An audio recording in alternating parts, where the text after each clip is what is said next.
Andy, my dude, have you heard of the magical website builder known as Squarespace? Ugh, not another Squarespace ad. I feel like every podcast is sponsored by them. Hey, don't knock it till you try it. Yes, okay, it is overhyped, but actually it lives up to the hype. Squarespace is like a website fairy godmother. With a click of a button, your site transforms into a beautiful masterpiece. A website fairy godmother? That sounds interesting. What makes it so magical? Well, for starters, those slick templates make anyone look like a professional web designer. Pick one, customize the colors and fonts to match your brand, and voila. Plus, the drag and drop fluid engine is so easy, your grandma could build a site on Squarespace. Well, she did knit me a lovely scarf last Christmas. Maybe website design is next. Exactly. And when you're ready to sell your Nana's handmade scarves online, Squarespace has built-in e-commerce. Add a store with one click. Get flexible payment options. Then watch those sales roll in. And when she wants to teach others her steezy scarf skills, Squarespace's new courses feature is just the ticket.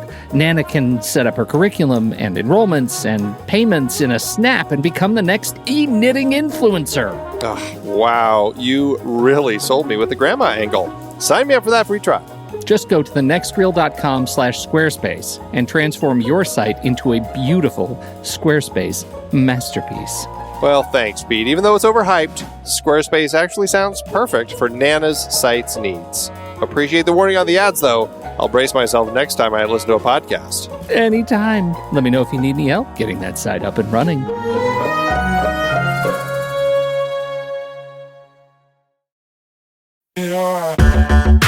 Andy, can you believe we've almost hit 700 episodes of The Next Reel? I know, it's crazy. And with all the other episodes in our family of podcasts, we are well over 1,200 episodes of movie conversation. It's really pretty amazing that we've gotten to have these in-depth movie chats every week for over a decade now. And we couldn't have done it without our loyal community of film fans. Their support over the years has meant so much. For sure.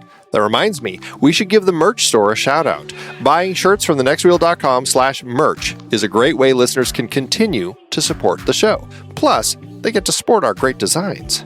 Absolutely. I think sometimes folks forget we have a variety of shirts, mugs, phone cases, and more available. In fact, a great place to start is with a shirt sporting the Next Reel's logo. We also have that classic Fast Times Spicoli Surf School tee, or the weirdly popular Rusty's European Tour shirt. The one from National Lampoon's European Vacation. Why is that so popular? Search me, but we have sold a ridiculous number of those. I guess there are a lot of Rustys taking trips to Europe?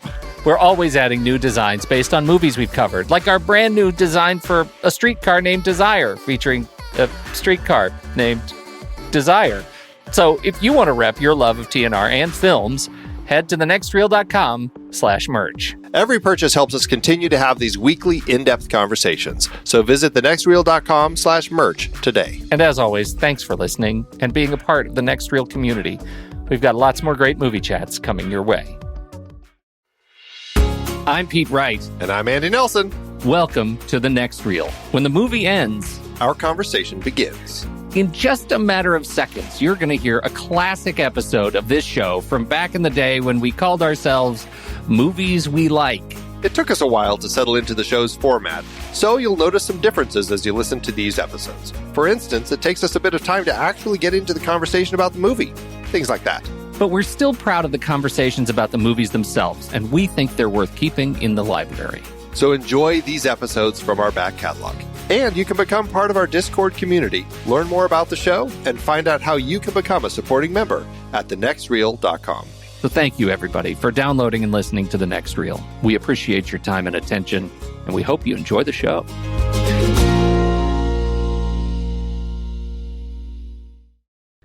Are you talking about Ultraviolet?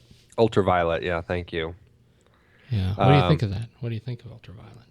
I don't know. I don't know a whole lot about it other than I got a movie that had Ultraviolet, and I went to try just putting it into iTunes, and I couldn't.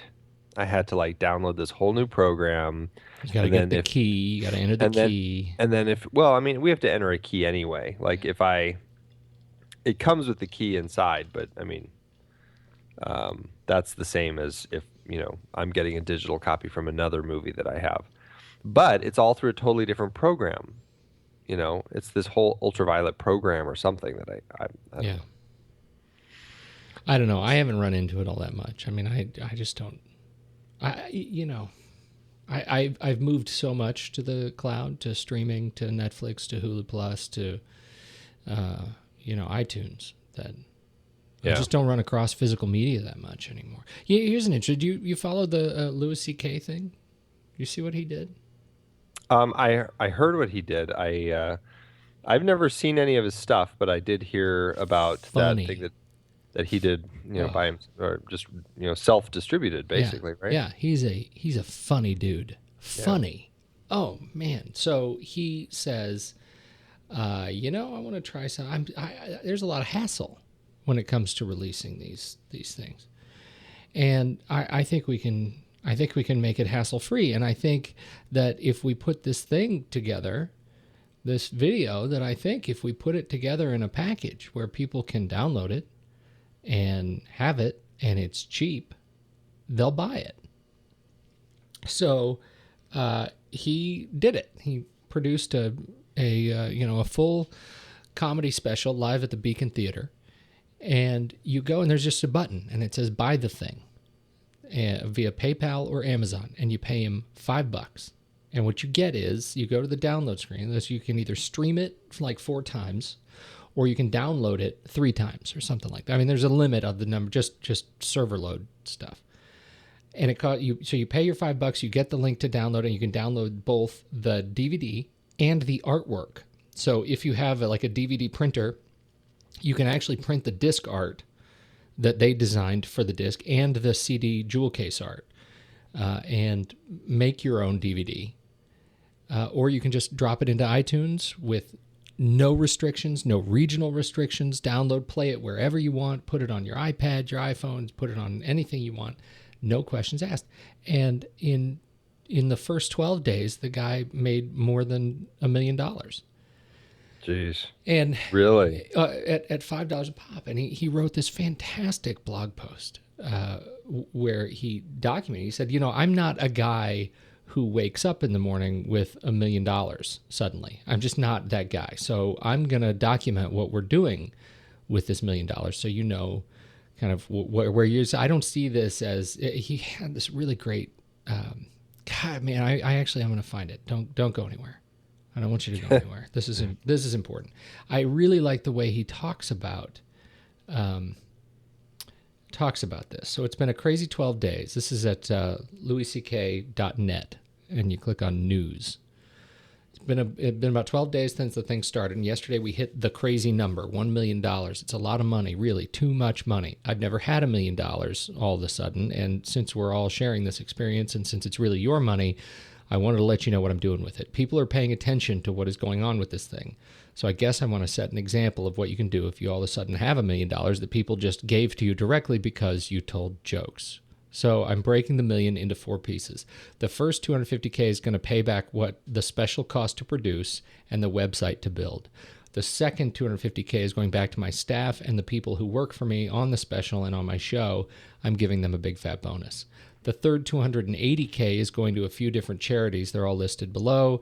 The Fitzgerald Foundation, the Pavlov Foundation, Charity Water, Kiva, and Green Chimneys. And that leaves me with $220,000 for myself. Some of that will pay my rent and will care for my children. The rest I will do terrible, horrible things with, and none of that is any of your business. In any case, to me, $220,000 is enough out of $1 million. This is the part, all of that is preamble for this part, which I really like. I never viewed money as being my money. I always saw it as the money. It is a resource. If it pools up around me, then it needs to be flushed back out into the system. So the thing is still on sale. I hope folks keep buying it. If I make another $1 million, I'll give more of it away. I'll let you know when that happens because I like you getting to know what happened to your $5 and bringing awareness to the blah, blah, blah, blah, blah. And he actually wrote that. Okay, I've really got to go now. Thanks again. I'll stop bugging you. I hate being in the news this much, so I'm just going to disappear for a while. Happy holidays. Wow. I think that's, okay, so people say, well, that's Louis C.K. He's got this huge following and people buy stuff. Well, yeah, that's true. And he's worked really hard to get there. And And I think that's really the story, is that you work really hard and create a great product, and people will buy it.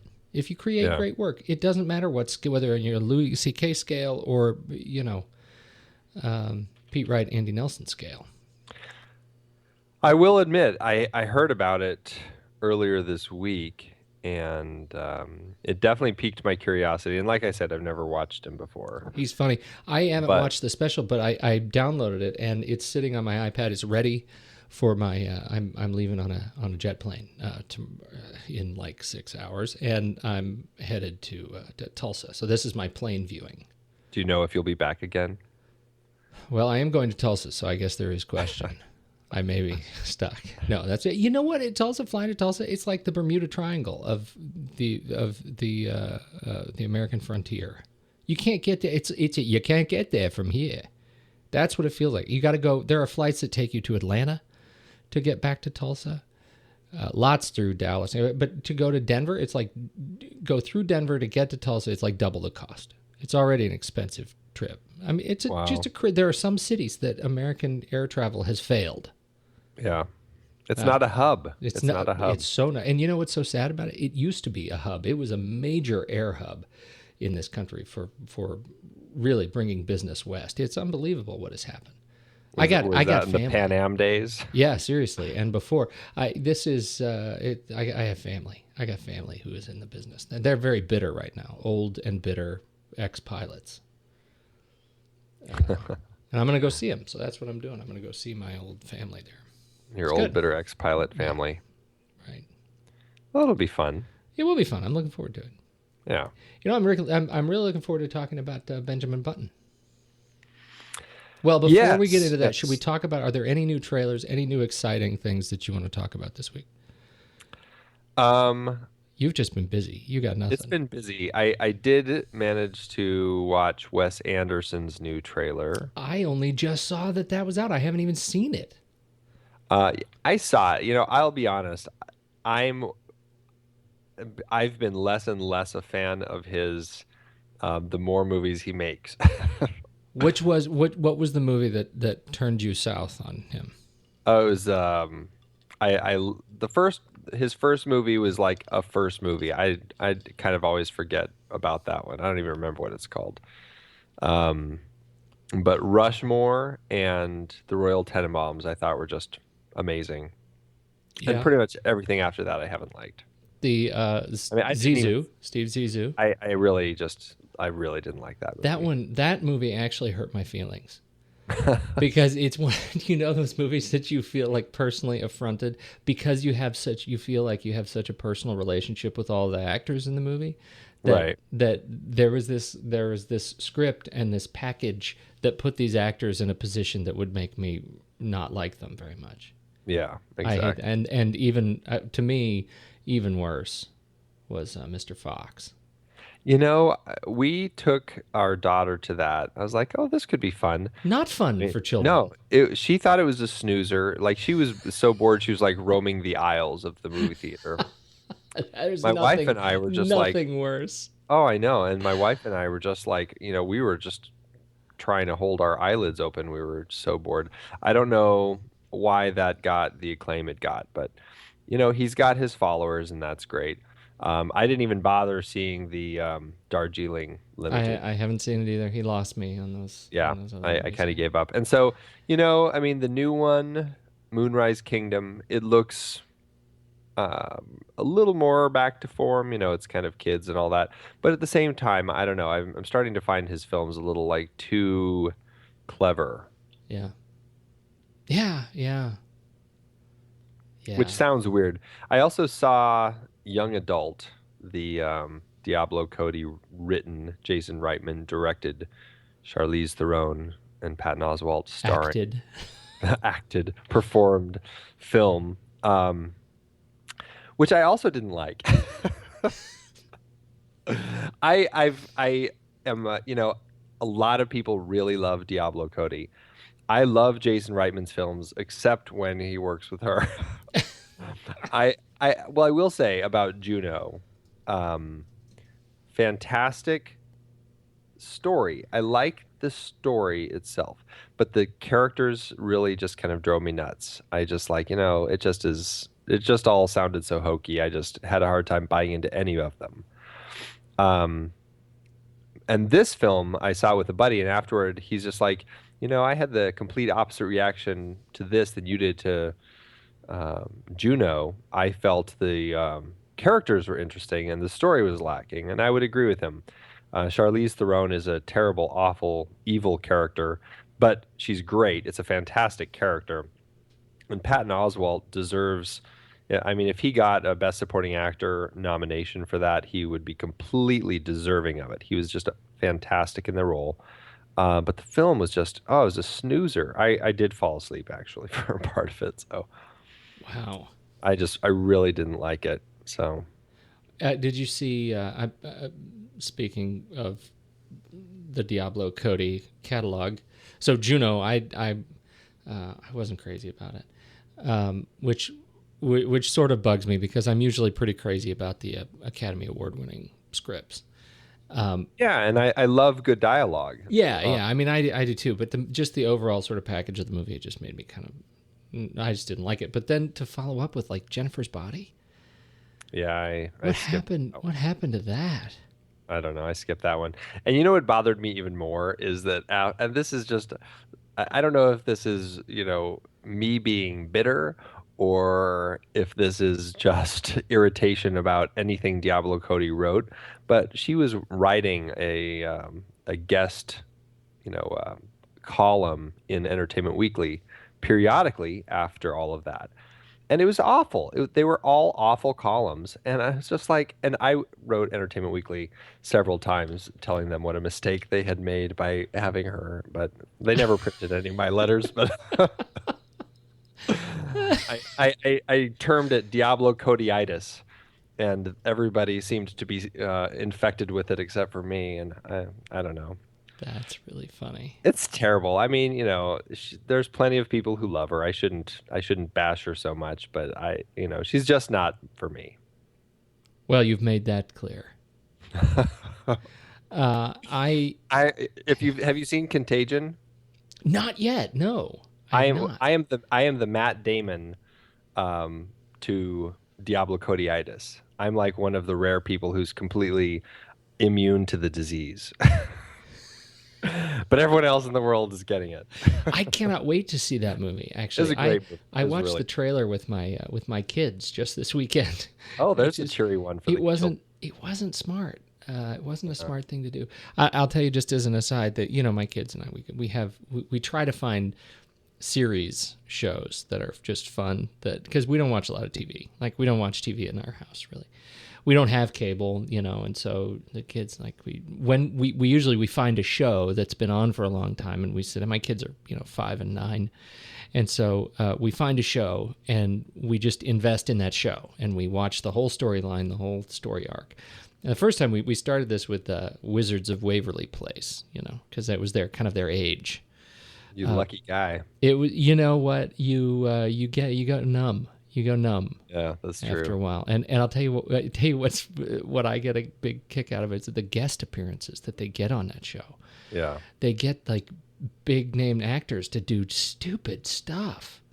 I mean, I guess it's like Sesame Street, Yeah, and it's like Yo Gabba Gabba. Yeah, right. I watched that plenty of times with my daughter when she was younger.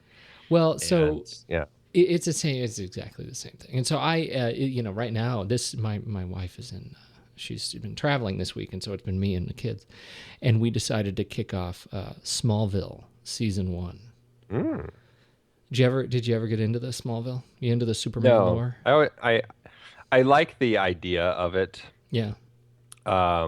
It just seemed too much for me to. There's no doubt it is too much. It is too much, but it is, and it really is. There are parts of it that I just have to. You can tell it was written for like that 15-year-old audience, and my daughter's still a bit young, and my son doesn't get it. He wonders why Superman can run so fast when he doesn't have his cape on. But it takes you back to a place in what was going on 10 years ago, and sure. The show is over now, and so there is a defined end, I'm sure it's 220 some odd hours later, but anyway, so there's some stuff in there that is that I made some just horrible judgment calls, letting my kids see. And you do that. Tell me you've done that, where you've let your kids see things that you just shouldn't. Oh, definitely. Yeah, there's definitely. I'm trying to think of something.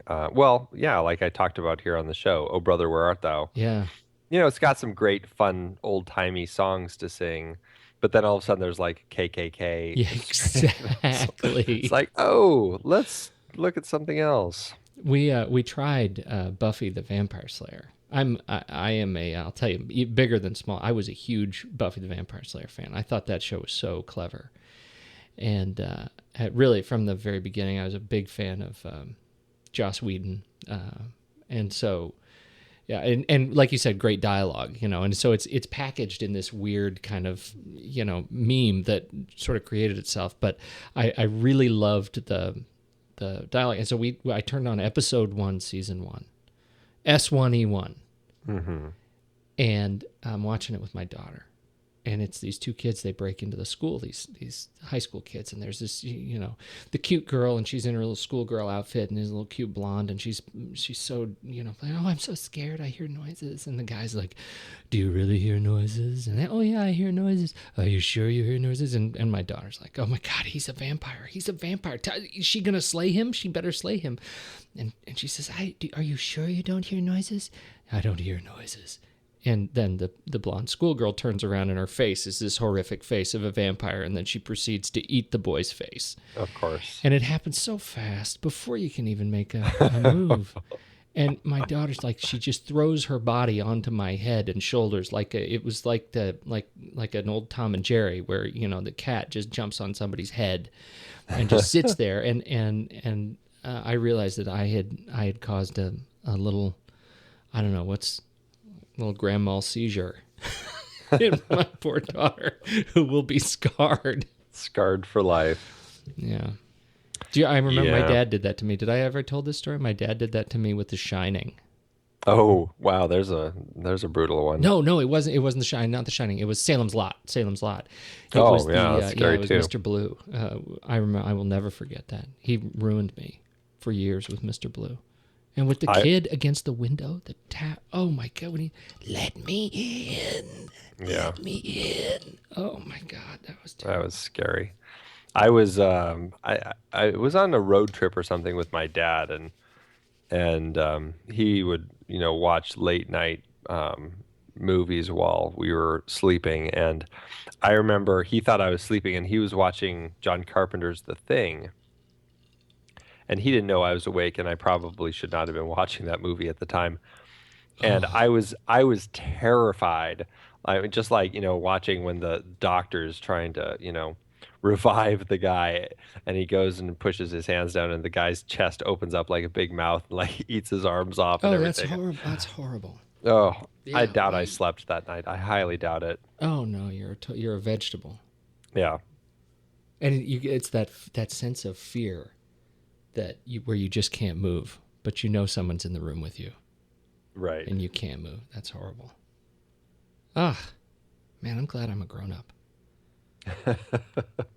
Childhood was hard with the scary movies. Yeah, it was. Let's talk about this movie.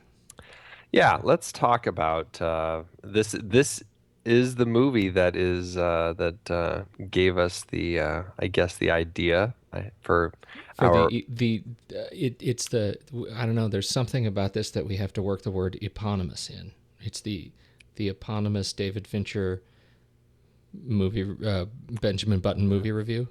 Yeah, Fincher Fest. Fincher Fest. Yeah.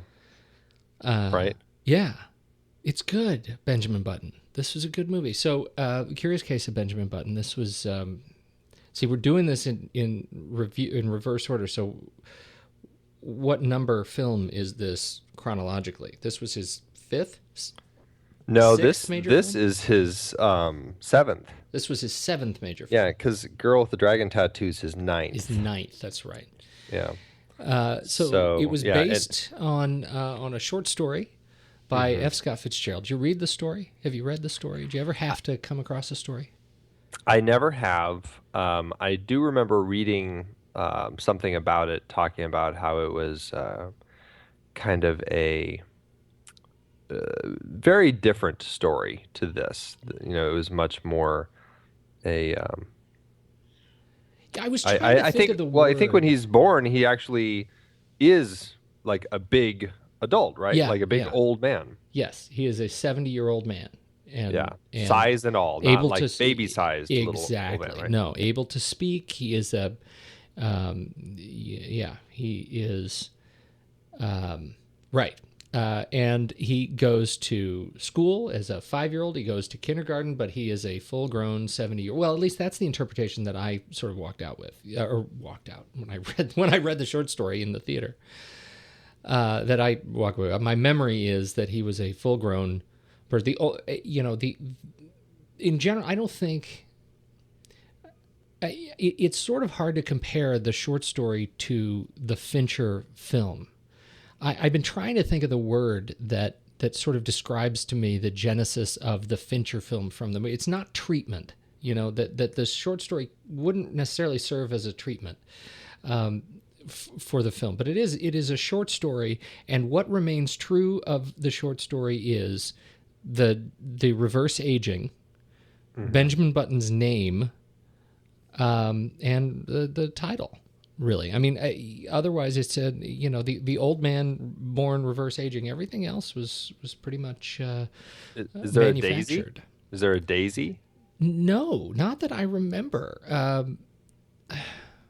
Gosh, I don't believe there was. It was most of the story. Much of the story is focuses on this sort of collegiate retribution when he goes to school as an old man looking like an 18-year-old and plays football.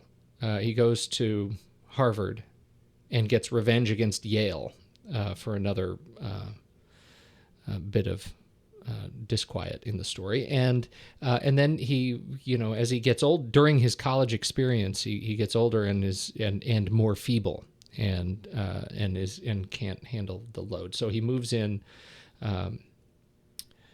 He ends up he does have a wife who leaves him. She moves abroad. Gosh.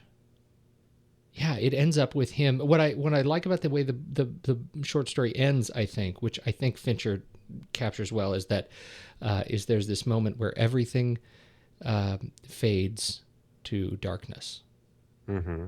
and you don't. I mean, you really, you get the sense that Fitzgerald was really looking to illustrate the parallels between youth and old age, but it wasn't so much. And I guess this is I'll stop my meandering about the short story. The Fitzgerald book was story was much less about death, right? Right. Where I think Fincher put a lot more emphasis on this idea of death in the context of how we live. Interesting. I mean, there's a lot of death in this. I mean, everybody dies in this movie. It is. It's a very interesting story about kind of, in a large sense, a lot of the realities of, life. Is we're born to die. Right. And it's an interesting tale that Eric Roth wrote. It's almost like the short story just served, and I don't know from Eric Roth's perspective how he viewed it, but it almost was like served as just kind of just a nice, almost as the idea, almost as a theme and a feeling that you have about a story, and then he kind of created a whole new tale about it. Right. I want to get your perspective on Roth before we jump too much further in. Eric Roth has a wonderful CV. Best Oscar for Forrest Gump. Co-wrote The Insider. which was another terrific film. Yeah, Wrote definitely. Munich for Steven Spielberg. Fantastic. And then Benjamin Button. All of those were nominated for Oscars. Of course, he won for Forrest Gump. Yeah. He's a fantastic screenwriter. I'm curious your take, because I know you're a big fan of Forrest Gump. Yeah, definitely. How would you compare these two movies? Well, yeah, and that's one of those questions that inevitably is going to come up when you're looking at Eric Roth and his these particular two stories, because there are so many similarities. But, they're very different films at the same time. Um, Forrest Gump is a wonderful story about a guy who, is kind of going through life much the way Benjamin Button is. He's, learning from a wide variety of people all through his life, different things about life, much like Benjamin Button, and has a love of his life that is kind of in and out of his life. They don't actually end up coming together until later in the story, much like Benjamin Button. They end up having a kid, which puts a little panic in Forrest Gump, because he's afraid it's going to kind of be like him, much like Benjamin Button. There is the feather, the idea of we're just kind of this feather floating through life. Well, in that one, I guess it's the comparison between the feather and the box of chocolates. It's fate, but it's also it's, you never know what you're going to get. That whole mix. In this one, you have the hummingbird, which is more representative of kind of the infinite connection people have with each other and everything. There's a lot of comparisons. I don't know if that was intentional on his part to bring those comparisons into the story. I don't know if it even matters, because the stories feel so drastically different, even with those comparisons. Well, okay, I'll give you that. I think for me, where the comparisons, when you look at the writer's progression, and you compare Forrest Gump in 1994, to Benjamin Button in 2008, it seems to me that what we have in Benjamin Button is a Forrest Gump character written with intention. Mm-hmm. And it's the way this character is written to look at life, it's much less about a character that is tripping through life and stumbling into wonderful experiences, but True. is making mature choices about his place in life. And he has been given this certain context, and that's his dramatic struggle. And for Benjamin Button, it is this case of reverse aging. And I think you get this sense that he's much more sort of in his place in this path in life, and it feels to me like Roth was that Benjamin Button is the story Roth writes as a grown-up writer. Yeah. But the reason I bring that up is because I also think, for me, that this film does very much the same thing for David Fincher. Now, again, we're doing this in reverse order, but leading up to this point, David Fincher had a certain kind of movie that he worked on. And Benjamin Button changed for his sort of the movies that he took on. I mean, Benjamin Button was a very different movie than Zodiac and Panic Room and Fight Club and prior. True. I think the change came more stylistically, starting with Panic Room. If you look at the four films before Panic Room, they're a much, edgier style, I guess you could say. They were you could feel the sort of straining at the seams of the music video. To an extent. I mean, but yeah, I think you're right. Especially Alien 3 was a glorified music video. Come on. I think Fight Club has probably a lot more of that, but I it's don't. also the style Yeah. of the film. It's Yeah, it also the is. style of the But film. that's what I mean. There's this sort of set, and I'll agree with you. The Fight Club Panic Room difference. I mean, and I don't know. I talk more about Panic Room. I don't remember what the critical acclaim was of Panic Room. To me, it's one of my favorites. Zodiac was a work of art, Yeah. but had it left me with a very different feeling. It's about a horrifying event. But Benjamin Button is a fantasy. Like it is a sort of, it's a fantasy that seems to me designed to appeal to a much wider, much more mature audience. And that was something that Fincher hadn't done. Yeah, right. It was a very it was a departure. It was a dramatic story. It didn't have serial killers in it. It was just kind of a very straightforward drama with a very peculiar twist to it. A man who is aging backwards, and it's got this just heartbreaking love story at the center of it. And it was. I mean, if you look at even everything he's done since, actually doesn't even have the same sort of feel as this one does. They really don't. It's this was the first story to me that is a story about love, right? And the rest were stories that were very much about fear Yeah. and rage. And this was a story about, living with intention and embracing the love that is present around, even as everybody around you is aging and dying. Hmm. I think that is a powerful difference in this movie. And that's one of the things that makes this movie stand out to me. Apart from it being, as we talked about last week, a decidedly Fincher film. Right. And Fincher, even on the commentary on this film, he talks about that to a certain extent regarding the hummingbird and how people were comparing that to the feather. And his reaction is, the hummingbird is an organic being. It's a living, breathing thing that moves on its own, makes its own decisions. The feather just kind of blows in the wind. It's its own. It just kind of floats along and goes where it's taken. Whereas the hummingbird is a being that makes its own decisions.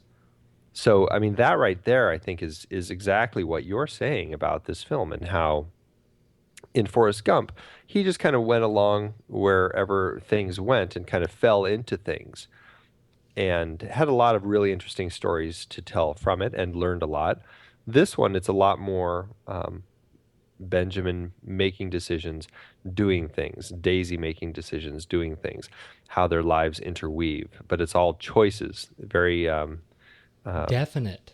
definite choices that they're making. I like that you brought up Daisy, and I think that's in many ways it makes their relationship so much more mature too, that it's complicated because of the choices they are making. They are not able to be together in substantive ways in really what amounts to the prime of both of their lives at the same time. And Yeah. that's part of, as you said, that's really just heartbreaking in no small part because it feels so real to, Yeah. I mean, who hasn't experienced that? Well, that's one of the strengths of this film. And I think, the credit is given to Eric Roth and to Fincher. The fact that the relationships feel so much more real. People make tough, real world decisions.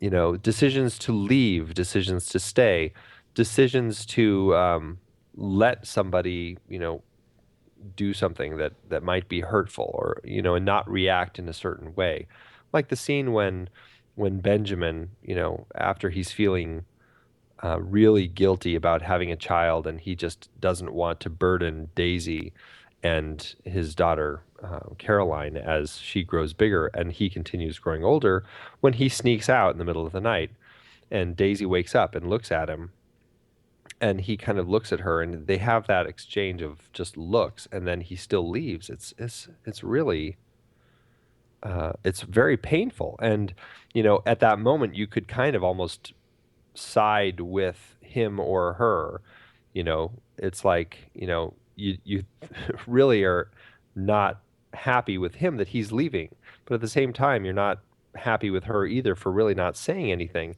but that's reality. But that way, exactly. And that's what I was going to say, that this is in that moment, like you as the viewer are pained because you can't side with either of them because it's the right decision. Like it's painful for both of them to a point that just rips you out of your skin. But it's also the only way they could move forward.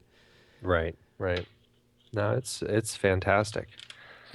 So we have to talk a little bit about the effects of this movie, but I want to. I feel like we can't talk about effects unless we talk about who was originally, back in the mid '80s, going to be, helming this film and starring in it. Originally, in the mid 1980s, it was supposed to be Frank Oz with Benjamin Button, played by Martin Short. Yeah. Now there's a movie that I'm really glad never got made. Yeah, I'm so glad I didn't have to see that traffic accident. Mm-hmm. But at the same time, I'm really curious. Like I have a feeling what we would have is we would still have, I think we would already have a remake of Benjamin Button by David Fincher. Yes, this would have been the same film. Exactly. We would also have a Muppet version. Yes. They would be interpreting the original story very in a much literal, different direction. Yes, much more. Yes, I can see the delivery scene right now. Total. Oh man. Yeah, no. So it went through many hands. It was also optioned by Steven Spielberg with Tom Cruise to play Benjamin Button. Let's see what else. At one point, this is an interesting tie-in for us in the scope of the universe of specs that don't matter. Spike Jonze and Charlie Kaufman. Yeah, which I found very interesting that the two of them had been attached to this at one point, and that Charlie had actually written a draft of it at one point. Did you wonder at all if Charlie Kaufman had a brother named Benjamin Button in this movie? It's a story of Benjamin and Charlie Button. And Charlie Button. It would have been, and yet, as is often the benefit of hindsight, I can't imagine this movie not in Fincher's now signature style and tone. Yeah, it's he brings so much to it. There's a real melancholy. There's this sense of grounding in it, like we were just talking about. It all feels so genuine. Something else, as I was watching this film, and then I listened to the commentary, Fincher really, because we haven't really talked about his beginnings, but he began working in special effects back in like Return of the Jedi. He grew up, I guess, a couple doors down from George Lucas, and befriended him and started working in effects on his films, and kind of worked that way up until he got to the music videos. So he's very, very in tune with the world of effects. As far as the all of the amazing makeup effects that they do in this, digitally and real, he is one of the directors who really knows how to put the effects into scenes without feeling like he has to emphasize the effects. And I think that's what sells it so well. I'm glad you said that. I find this so interesting. This movie was nominated for 13 Academy Awards, including Best Picture, Director, Actor, Actress, Screenplay, Editing, Cinematography, Costume Design, Score, Mixing. And it didn't win for any of those, but it won for Art Direction, Makeup, and Visual Effects. Right. What I kept thinking about this week, knowing that we were going to be doing this, is I think it was there's a combination of quotes that always gets tied up in my head between James Cameron or talking about James Cameron and his work and George Lucas. The first is that George Lucas, if there's any director out there who could or who would choose to make a movie without any actors at all, it would be George Lucas. And do everything with CG and voice. But James Cameron, I think, during Titanic, said that we're finally to the point where we're cresting the wave where the technology is allowing us to make the movies that we see in our heads. Yeah. And I think it, even in Titanic, I don't think it capitalized on sort of the real scope of what that quote means. But Benjamin Button is a poster child for that. I mean, it is perfect. Well, I mean, you watched the commentary. You want to talk about sort of the scope of what they did between makeup and digital effects in this movie? Yeah, I mean, it's amazing what they did. I mean, Brad Pitt isn't playing physically on set as Benjamin Button until I can't remember how far it is into the film, probably 45 minutes into the film, when he's working on the tugboat with Captain Mike. And it's when it's right when they're working around Russia, Minsk or wherever it is they are. That's the first time he's in it as himself. And all the way up until that point, it's in a sense, Lord of the Rings actually also kind of helped pave the way for this. Yeah. They have different people of different ages and sizes playing him. To be up specific, until that point. 6. There are 6 other Benjamin Button besides Brad Pitt. Yeah. And they did an amazing job with this technology of facial replacement, and which they also did in Social Network, which we already talked about, when they created the second Winklevoss. But yeah, this they literally had Brad Pitt. They put little dots all over his face, and they had him acting, and they did all these motion tracking and everything, and they basically digitally created his face, and they digitally created it at all those different ages. So through the whole,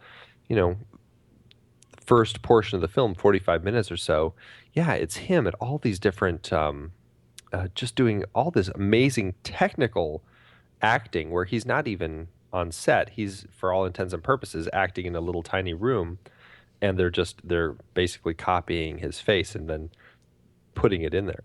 So, I mean, it's mind-boggling what they do. And not just him, but Daisy as well. When she's... Did they do the facial replacement for Daisy, or was that just makeup, practical makeup? When she's old, I mean, she's regular person size. Yeah. I guess the reason they were doing that with Brad, the whole first portion of the movie, is because his body was so small and they needed his face. Yeah. But with Kate Blanchett, what they did when she was playing a young Kate Blanchett early in the film, once they had her, which she was the third Daisy, I believe, they initially started, they have this technique that these people invented for this film called euthanizing. Which is a terrible name. Nice. It's a terrible name. That's horrible. But they basically take the actor and they make them younger. They give them a little, like for her, they would give her a little more baby fat in her cheeks. They would remove some shadows, paint over the wrinkles, all that sort of stuff. And they would basically create younger versions. It's the same thing they did with Brad. The last time we see him in the film as Brad, when he stops in to visit Daisy, and he's only in his 20s. Yeah, he looks brilliantly younger. I mean, it's creepy. It's creepy. Yeah, you feel like he just walked off the set of Thelma and Louise. That's what I was looking for. Thelma and Louise. Yeah. That's right. And they did it. I mean, it was perfect. Yeah, it's pretty stunning. And then in between all of that, from the time he's on the tugboat all the way until he's himself, before they start younging him up, it's just all practical makeup effects, prosthetics and everything that they put on him. And But to your point, though, I mean, the practical effects are almost as stunning as the CG effects, because they are so, they're just immaculate. oh, they are. It's wonderful. Who was the guy who did the makeup? Was somebody with a legacy of doing incredible stuff like this. I can't remember his name. Greg Canham. Yeah. He did this. And actually, he did age makeup with Brad Pitt on in Babel as well. Yeah. Just a little bit for him there. But yeah, I mean, he's worked with Martin Lawrence on like the Big Mama's All House. the Big Mama's movies. So yeah, right. like those sorts of things. He did The Exorcism of Emily Rose, The Life and Death of Peter Sellers, Beautiful Mind. Yeah, Van Helsing. Pirates of the Caribbean, where he did some of the special makeup effects. I mean, going back to even The Insider with Russell Crowe, who, had to be heavier and with a lot of more liver spots and everything. A lot of work with him on there. I mean, he's been doing this for years, all the way back into the 70s. Well, I mean, he did Kevin Sorbo's makeup in Cull the Conqueror. I mean, you remember that. Oh, who could forget? Who could forget Kevin Sorbo in Cull the Conqueror? He actually won an Academy Award also for Bram Stoker's Dracula in the. Yes. That was, what? Actually, that's the one I was thinking of. Yeah, that's the stunner. Well, and he did your favorite, Bicentennial Man. Oh, he did the age makeup in Bicentennial Man, which was another one that had a great. I say that you don't know if I'm being serious here. I actually am on the record as saying I like this movie, and the makeup was great. And that's the one we talked about. I think we talked about that you hadn't seen. Well, I haven't seen it, and that Chad was in it. And Chad was in it, exactly. Week, yeah. We should have said that. We should have made that connection. We should instead of that horrible Spider-Man connection where you can't see him. Yes. I sleep with my copy of unopened copy of Bicentennial Man under my pillow every night. He did The Mask too. He made the mask for The Mask. Yeah, Greg Canham. There's he should go on our list of best friends that don't know us. He seems like he'd be a nice guy. I want him to do my Halloween costume every year. Oh, man, we need better friends in that regard. I know. We need real Hollywood makeup artist friends. Man. Okay. So we've been rapping about this movie for a long time. What else did we want to talk about on this thing? Well, we got to run the numbers. Do you have the numbers on your fancy Insider's backroom website? Well, the movie cost $160 million to make. And budgets, grew larger and larger. So it was produced by 2 studios rather than 1, and that's how studios found a way to make these larger budget films. So it made domestically about 127.5 million, internationally about 202.3 million. So worldwide, almost 330 million worldwide, and then about 43.5 million domestically for DVDs. So it made its money back, because they probably, I think nowadays they say for big films like this, you take the production budget and double it, and that's your marketing budget. So that's 320 million. If it made 330 million plus DVD sales, it made its money back. Not a ton, but it still made its money back. Okay, well then I feel like I need to say this out loud. This movie cost $150 million to make. His next film, the budget was $40 million. It was The Social Network, and The Girl with the Dragon Tattoo, $90 million. Yeah, so there's obviously been some changes to his budget sizes. I mean, but this was I think they designed this film. I shouldn't say they designed this film. What probably happened, my thinking is they said, the only way we can do this film is if 2 studios do it, because it's going to cost so much to do it right.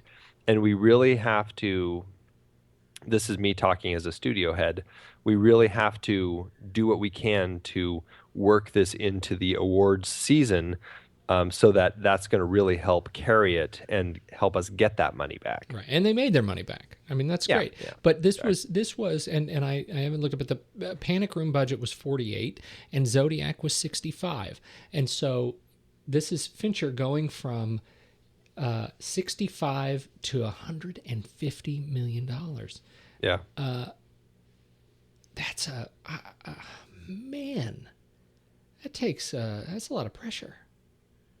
I can't imagine working on a film with that kind of scope, coming from these more I don't know. This is from comparably intimate films. Yeah. It's frightening how large the budget is for this. How will this film be in that context? How do you think this film will be remembered?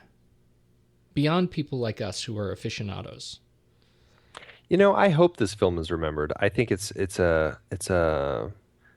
amazingly beautiful film. I think in a large sense, this film will be remembered for its makeup and for the digital makeup effects they did in it. I think people will come back to this film as a key moment when that corner was turned and you could really have a full performance digitally by an actor in a film, Right. I think that corner was kind of turned with this film. And we're talking like a real human in a dramatic story, not Gollum or exactly. or an Avatar, When this movie can conquer kind of the uncanny valley in a really believable way. Yeah. Yeah, I mean I think you're right. And I think it was a man like David Fincher who needed to be shepherding that through because of his attention to detail, and because he has a technical mind and understands, like I was saying, he understands how to use those tools when he's telling a story. And because of that, I think that's what really made this film work. It was shot in Louisiana. Yeah, New Orleans. Shot in New Orleans. They started filming in 2006, and then they filmed a long time. I remember on the commentary he's talking about how he shot the scenes with the church scene toward the beginning when the preacher lays his hands on Mama and on Benjamin. They shot that in November in New Orleans, and it was freezing, and everyone had to act like they were sweating. And the following summer, in June, they were filming. They were still filming in L.A., and they were filming the Paris hospital scene in a place there. And the man who was acting as the preacher walked onto the set, and he had been done forever, and he came in and went up to David. He's like, "Man, you guys are still filming this? I've shot 5 movies since I left you." That's funny. I mean, it was a big film to undertake. There's a lot of stuff going on in this film. Big film. It was interesting.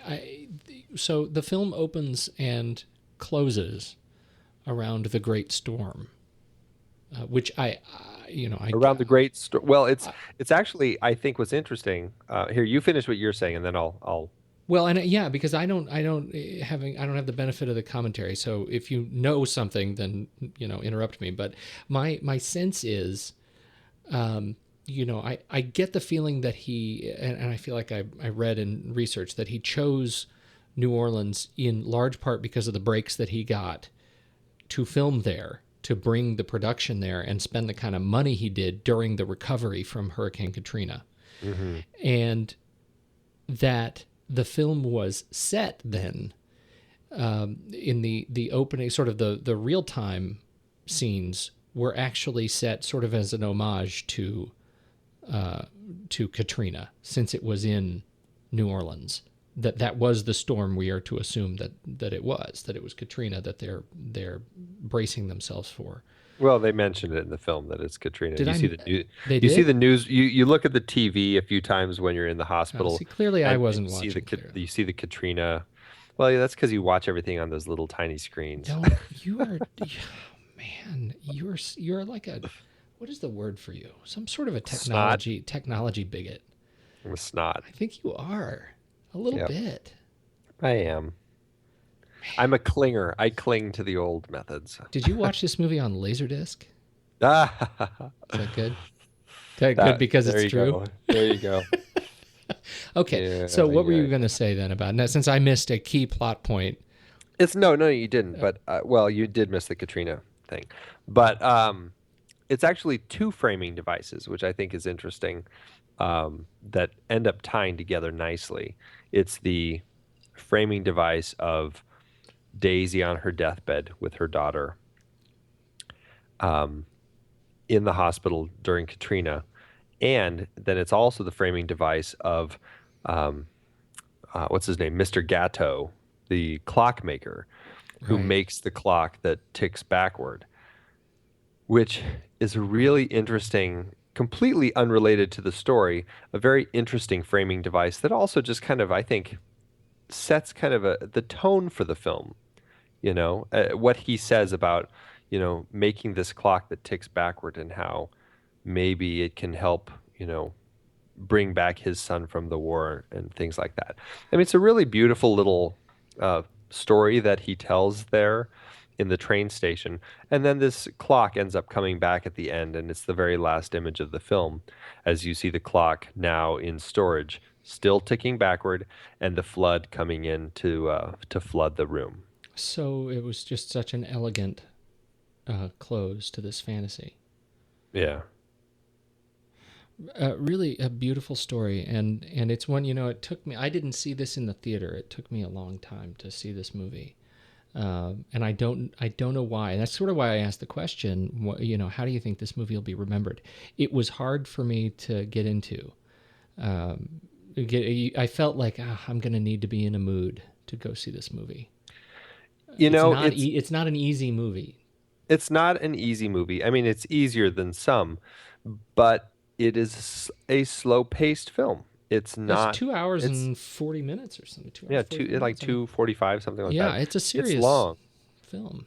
It is, but Epic. and It a is an lot epic. of critics. It got a lot of flack when it came out from the critics about its length, and a lot of critics brought that up, that it was a tedious film. It dragged on. It was too slow. And everybody has their own perspective of things, and what they say about opinions. But I would say that those people maybe didn't appreciate the tone of the film. It had its own tone, which lent its own pace. I happen to like it. Oh, I love it. It's definitely on the list, and it's another terrific Fincher film. Yes. Do you have anything you just can't close without saying? I think we covered it. Fantastic performances all around. Gorgeous film. Tilda Swinton. Yeah, I mean, you can't go wrong with Tilda Swinton. Actually, that's a funny story from the commentary. David Fincher had somebody else in mind for that role, and really wanted to cast that person. And Brad kept saying, I feel like there's somebody better. There's somebody better out there. And David told Brad, he's like, okay, if you think there's somebody who's better than this person that I'm wanting to go with, it should be an easy one to come up with. So I'm going to go back to my office. I'm going to sit down, and you have 5 minutes. If you don't call me in 5 minutes, I'm picking up the phone and I'm going to call this other actress and book her for the role. And he went and sat in his office, and 3.5 minutes later, Brad Pitt called and said, Tilda Swinton. And David said, you're right. That is better. Okay. But it was interesting because Fincher was talking about the nature of collaboration. And, a lot of people say that, he is a filmmaker who gets director's cut of his projects, at least in the last 4 films or so. He gets to do what he wants, but he talks about that and he says, it's not about director's cut. Director's cut just means that You're talking about what's also called Final Cut? yeah, final cut. Like he's the one who makes the last decision as to what the film is going to be when it's presented to an audience. And he says, it's not that I just get to do whatever I want. What it means is I have a lot of conversations with a lot of people, and we work together and end up, trying to find the best solutions to answer everybody's concerns and questions and make the best film possible, because we're all trying to make the best film possible. What director's cut or final cut means is I'm the one who gets to end the discussion. Right. And I thought that was a great way of saying it, Yeah. No, it is. He is somebody who really just gets to decide. I think that we've really worked this out to the best of our ability, and this is what I want to go with. And I think that's that makes a great director who can acknowledge, I am going to listen to you. I am going to be a team player. We're going to do the best we can to make the best film possible. And because I've been doing this for a while, I know when is the right time to say, let's stop here. Man, he's on the list too. Yes, he is. Okay. I think we're good. Yeah, I think so. Oh, God, no, we're not. The music. Alexandre Desplat. I just need just a shout out to some of his, a couple of his other films that just really stuck out to me. And I did not. This sort of all came into focus right at once. He actually did Fantastic Mr. Fox. That notwithstanding, he did the Harry Potter last 2 Harry Potter movies, which were fantastic. He did The King's Speech, Ghost Rider, which was a terrific and really small thriller that was great up until the last 7 seconds, and then it was horrible. Oh, I loved that part. Oh, I was. That's what made it. I loved it. Oh no, that totally. That's on my list of movies I need to recut for my own collection just to make me happy. He is a guy that has just really come out of nowhere with like 30 terrific films to his name in the last 13 years, and he's worth noticing. The first film I have in my collection that he did was 2007's Mr. Megorium's Wonder Emporium, which is actually a terrific score. So I have I collect film scores, so I have a ridiculous number of his film scores, starting with 2003's Girl with the Pearl Earring. Although I don't think I actually noticed him until I saw Hostage in 2005, that Bruce Willis movie. Right. And I enjoyed that film, but the music really stood out. I'm like, wow, that was really a fantastically interesting score. And since then, I've always been paying attention to him, and I think he's done just some amazing stuff. He's been nominated several times, and he's great. I love him. Incredibly prolific. If you just, we're naming off a handful of films from his English language films, but he easily more than double that when you look at his European, his French films. He's right. Fantastic. So and he's been nominated already for 4 Academy Awards. I mean, he does really great stuff. Gets around. Looks like Nicolas Cage. It's weird. And it's funny because when you said Ghost Rider, you thought I was talking about Ghost Rider.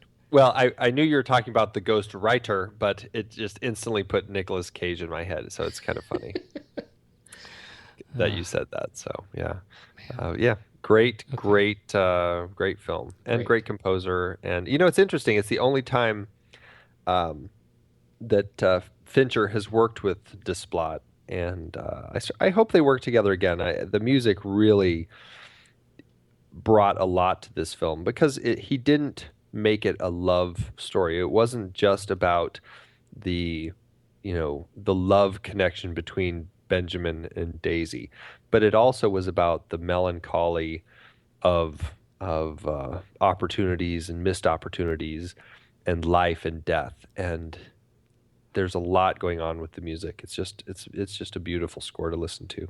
Absolutely. It's a little bit sad, just in the research, it's hard to find, in contrast to the conversation about Trent Reznor and David Fincher and the later two movies, it's hard to find sort of more commentary on how the music came together in these earlier films. And so it's, you're right, it's sort of unfortunate that we don't have a little bit more insight into the behind the scenes on just the music and how he crafted it for this movie, because it is, it's epic. He actually on the great thing about David. You're going to show off your commentary thing again? Not the commentary, but the behind the scenes documentaries. Yeah. David Fincher, I don't know if it's because he was trained kind of in the George Lucas side of things, but he is very open about... Yeah, the behind the scenes stuff are longer than the movies. Yeah, the behind the scenes for Benjamin Button is almost 3 hours. It's like 10 minutes longer than the movie. It's crazy. But there is a bit on there with Alexandre Desplat talking about composing the music, and I wish that I had had a chance to rewatch that so I could give some more insight into that. But I know he was talking about, everything kind of being in reverse, and how he would take themes and then he would kind of turn them around and play them backwards, kind of the forwards, backwards stream of the story and everything. And there was a lot of really interesting things about that in the film with this score. Well, aren't you a big shot? All right, I think we got to wrap this up. Yes, we should wrap it up. Get a load of this. I have to actually be a little bit formal. Are you ready? I am ready.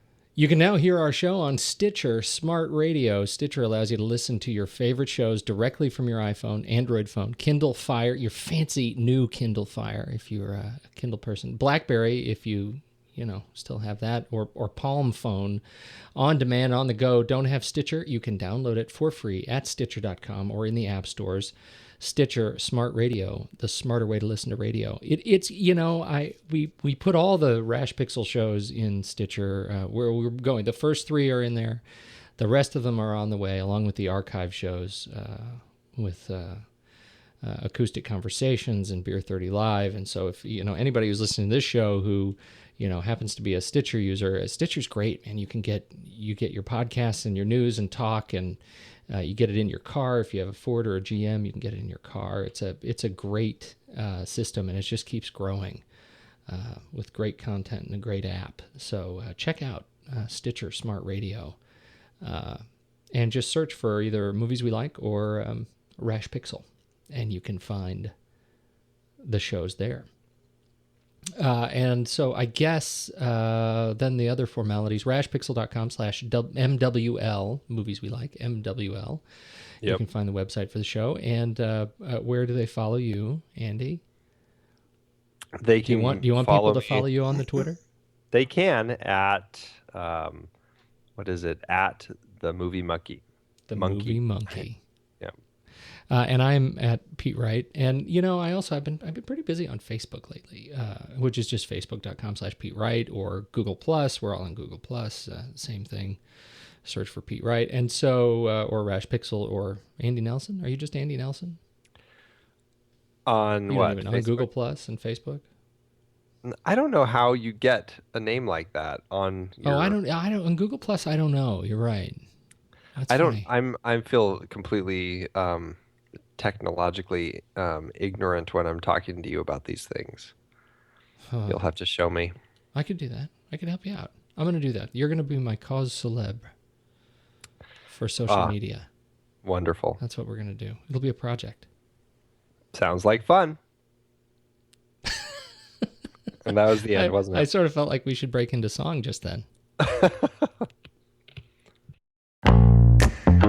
Here at The Next Reel, we've been passionately discussing movies week after week since 2011. That's a lot of movies and a lot of conversation. Sure is, Pete, and to be honest, it's a lot of work too, but it's work that we love. If you have been enjoying our show, we'd like to remind you that there are ways to support us even if you're not able to become a member just yet. You might have heard us talk about our new watch page where we've listed every movie that we've talked about paired with Amazon or Apple links to rent or buy the movie. Now we'd like to introduce you to our originals page. Let's take a trip down memory lane, Andy.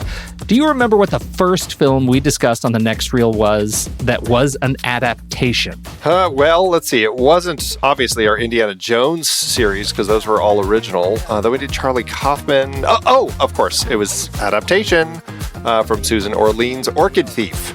Exactly. We have covered quite a few adaptations over the years, and now we're providing a way for our listeners to delve into the original source material. That's right. Just head over to thenextreel.com/originals, and you can see the list of all the adaptations that we have discussed.